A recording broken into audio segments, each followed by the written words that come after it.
সুন্দরবনে গোয়ার স্টাইলে বোটের মধ্যে শুরু হয়েছে ক্যাসিনো, যার নাম ওরা রেখেছে ক্যাসিইএস। একটি বোটে লেখা এমবি বৃহস্পতি দেখে বুঝলাম ওটার মানে হলো মোহনবাগান বৃহস্পতি। আমি জিজ্ঞেস করলাম তাহলে ইবি প্লুটো কই? তখন একজন বলল প্লুটোকে গ্রহ হিসেবেই মানা হয় না। আর একটি যুদ্ধ জাহাজ পাশ থেকে যাচ্ছিল, যার গায়ে লেখা ছিল যুদ্ধ নয় শান্তি চাই। তাই সেটাকে যুদ্ধ জাহাজ না বলে আমি বললাম শান্তির জাহাজ। ঠিক তার পেছনেই আরেকটি জাহাজে আটক করে নিয়ে যাওয়া হচ্ছিল একটি উড়ন্ত প্রেতকে।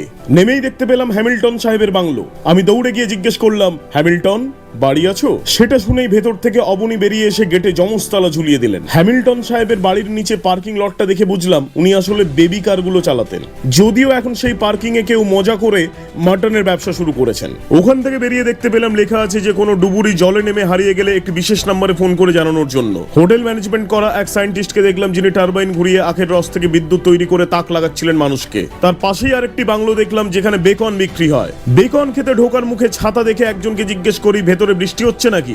উনি বললেন, আরে মূর্খ, এটা ছাতা নয়, পোর্টেবল টাটা স্কাই। তবে নিয়ম অনুযায়ী ওখানে খাওয়ার আগেই কিউআর কোড স্ক্যান করে ইউপিআই তে বিল পে করে দিতে হয়, আর না হলে এইভাবে তাড়িয়ে দেওয়া হয় গেট থেকেই। আমাদের দেখে রেস্টুরেন্টের মালিক ওয়াশরুমে লুকিয়ে পড়েন, কারণ আমরা ধরে ফেলি যে ওখানে আমসত্ত্বকে বেকন বলে বিক্রি করা হচ্ছিল। সাহস থাকলে বাইরে বেরোন, আমরা চারদিক থেকে ঘিরে নিয়েছি।